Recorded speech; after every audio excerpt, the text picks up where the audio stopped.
Hey class, and welcome back. I wanted to make a quick video for you all going over the pre-lab questions from lab number 4, the on your own lab or at home lab, where you're going to be looking at Newton's second law and understanding how forces and acceleration are interrelated with one another.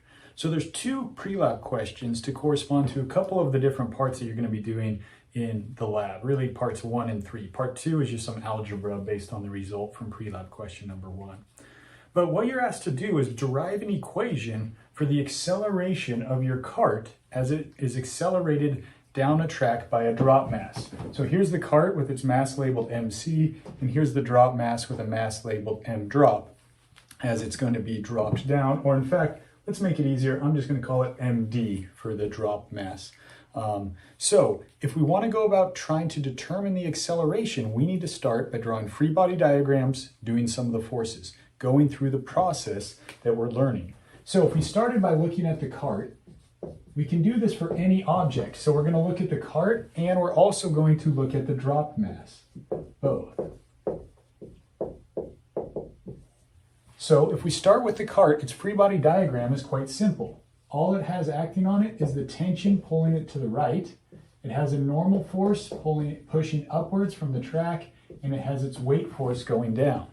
So if you looked at some of the forces in the y direction, it would tell you that the normal force minus the weight equals 0. So the normal force equals the weight force. But that doesn't help us in this case, since we have no friction or anything, it doesn't help us determine the acceleration. The acceleration of the cart, I sometimes like to draw it off to the side of my free body diagram. The acceleration of the cart, I know, is going to be going to the right. So if I do some of the forces for this, some of the forces in the horizontal direction, I know since it's accelerating that the net force will be equal to mass times acceleration. Where this mass though, which mass is it? Well, I'm doing some of the forces for the cart, so this is the mass of the cart. And if I do some of the forces, adding up all the forces in the horizontal direction for the left side of my equation, the only force is tension. So T equals MA.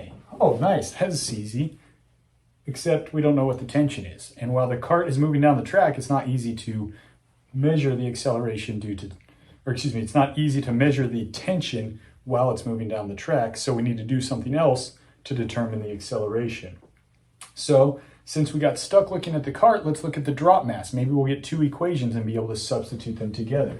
So for the drop mass, what do we have? We have the tension pulling upward. We have the weight going down. So that's the mass dropped times gravity. And let's just make a note that the drop mass will also be accelerating downward. Now, one important thing in solving this problem is to observe that this acceleration, the acceleration of the cart down the track, is the exact same as the downward acceleration of the drop mass since they're tied together. All right? So if we go to do some of the forces in the vertical direction for the drop mass, some of the forces are once again going to equal MA. But now this is the drop mass times its acceleration, and I'm going to put a negative A in there since it's accelerating down. Okay, so be careful with the direction. In this case, you have to be real careful, making sure your directions always agree. We're assuming that the cart is accelerating to the right, therefore the drop mass must be accelerating down. So now we do some of the forces. So in this case, we have tension going up minus the weight, M drop times G, is going to equal negative MA. Now we have 2 equations. In both cases, we don't know T and we don't know A, but 2 equations, 2 unknowns we can solve. So I'm going to substitute, this is T, I'm going to plug it in to my equation here. So I'm going to get MCA minus MDG is going to be equal to a negative MD times A. Now I can solve for the acceleration since A is my only unknown. The other things, I say my only unknown, we don't have any numbers here, right? But you can easily measure the mass of the cart and the drop mass with the scales in the lab, and we know what G is equal to, so that will enable us to solve for that acceleration. So from here, I'm just going to do some algebra. I'm going to move my MDA to the opposite side, and my MDG, they're going to flip sides. They're both negative, so they'll become positive.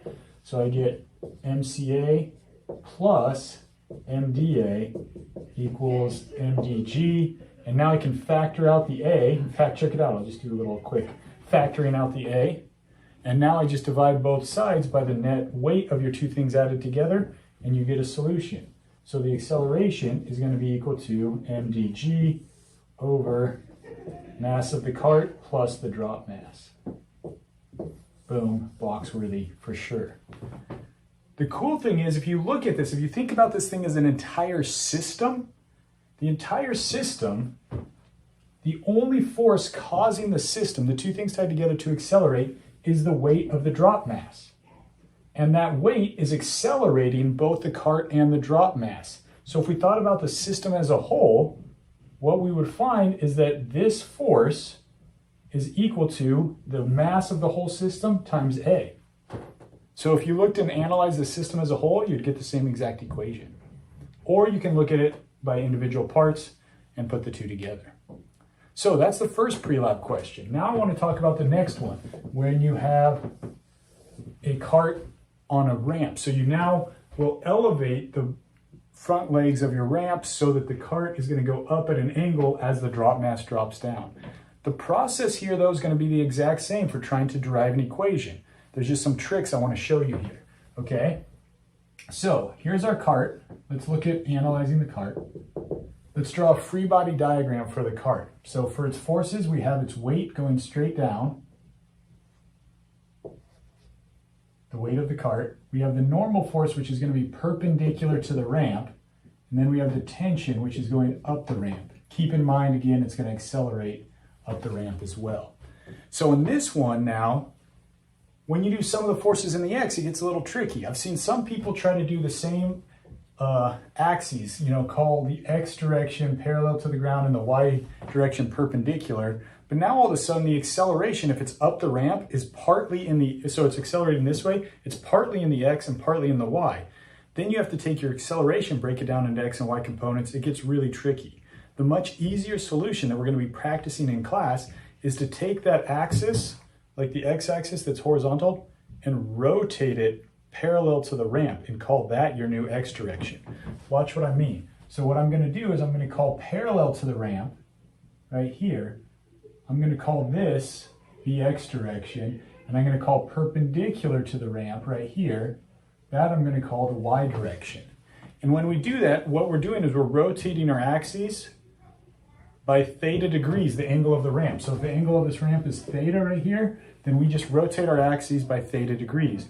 What that means is that this angle right here between your weight and the new negative y-axis is just the angle of the ramp.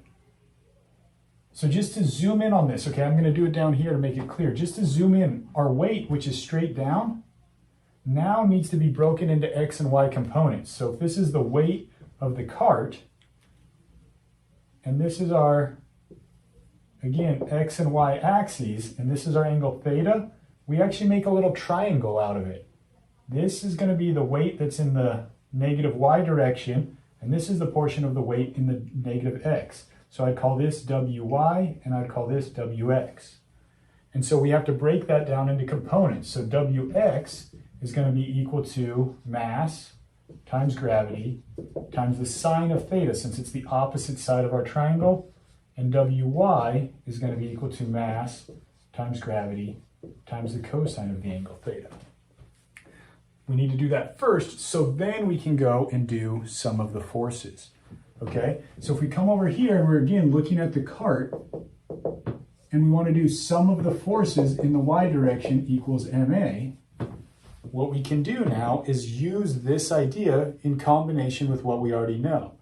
Because what do we know? We know that in, oh, whoops, I said y. I want to do x direction since it's accelerating up the ramp in the x direction. So what do we have? We have tension going up the ramp, so positive t, and then we're going to have minus wx, the x component of the weight. So minus mcg sine theta, and that's going to be equal to mca. So we can solve for tension again. T is going to be equal to mca plus mcg sine theta. The problem is we don't know T or A once again, so we're going to have to go through the same process. The cool thing is we could draw a free body diagram for the drop mass. We can analyze the drop mass. what we're going to find is it looks identical to what we have here. Nothing's changed for the drop mass. It's still accelerating down. It still has tension and its weight. So I'm actually just going to steal this equation that we've already derived. You can draw out again the picture if you want to. T, mdg, and so on. But when you do sum of the forces in the y direction equals m times negative a, you get that same equation. T minus mg equals negative ma for the drop mass. So now what you can do then is you can take and substitute your tension back in just like we did, and then do some algebra to solve. So I'm going to take this down here and plug it in. The equation is going to get a bit long and hairy. I'm getting tight on board space here. But if I plug this in, I get mca plus mcg sine theta. That's all just the t, minus mg equals negative ma. Now I can combine all the terms that have a in it and all the terms that do not. I'm going to go quick on the algebra here since I'm getting tight on space, but I should be left with mc plus md times a on this side. So I'm keeping this here and I'm putting this over to the other side. And then on the opposite side, I'm going to have mdg, similar to what we had over here, and minus mcg sine theta. So then my final result for my A will just be all of this divided by the total mass of the system. So it's just going to be mg for the drop mass minus the x component of the weight for the cart divided by the mass of the system, mc plus md. Again, thinking about the system as a whole, right? What do we have? We have a force from the weight being pulled down, the weight of the drop mass being pulled down, and that's the only thing in the direction of acceleration, causing our items to accelerate, but it's being opposed now by the x component of the cart. So negative wx for the cart is working against you, making your acceleration less. So this is contributing to your acceleration, this is taking away, and then you divide by the total weight. So those are our two pre-lab questions. Hopefully that will help you in rocking and rolling on this lab. Have a box-worthy day.